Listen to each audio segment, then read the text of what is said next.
पाकिस्तान में हिकिड़ो हमरा अमेरिका वियो पंहिंजे दोस्त सां मिलण।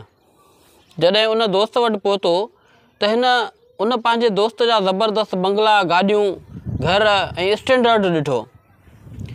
पाकिस्तानी दोस्त पंहिंजे उन अमेरिकन दोस्त खां पुछियो त एॾे वॾे पैमाने ते तव्हांजी कामयाबीअ जो राज़ छा आहे? उनजो उहो अमेरिकन दोस्त हिन खे शाम जो दरिया ते वठी वियो ऐं उन दरिया जी हिन खे पुल ॾेखारींदे चयईं त हिन पुल जो ठीकु मूं वटि हुयो ऐं उन पुल जी जेका 10% कमीशन हुई उन मां ई इहे सभु कुझु पंहिंजा स्टैंडर्ड जेके बि आहिनि मूं ठाहिया आहिनि। ॾाढो पाकिस्तानी दोस्त मुतासिर थियो।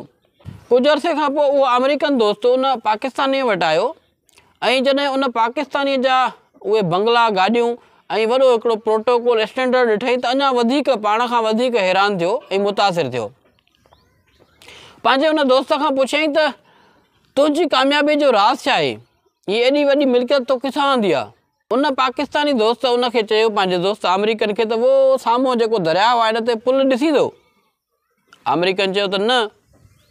उन दोस्त ॿुधायसि त हालांकि इहो ॼाणायल आहे त हिते पुल आहे ऐं उनजो ठीकु मूं वटि हुयो ऐं तूं पाण सम्झी सघीं थो त उते पुल ॼाणायल आहे ऐं उनजो ठीकु मूं वटि हुयो।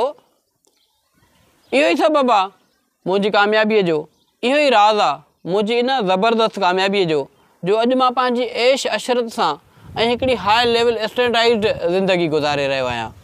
सो दोस्तो, असांजे मुल्क में इन तरह जूं शयूं अॼु बि जाम थींदियूं आहिनि जेके सिर्फ़ु कागज़नि ताईं महदूदु हूंदियूं आहिनि।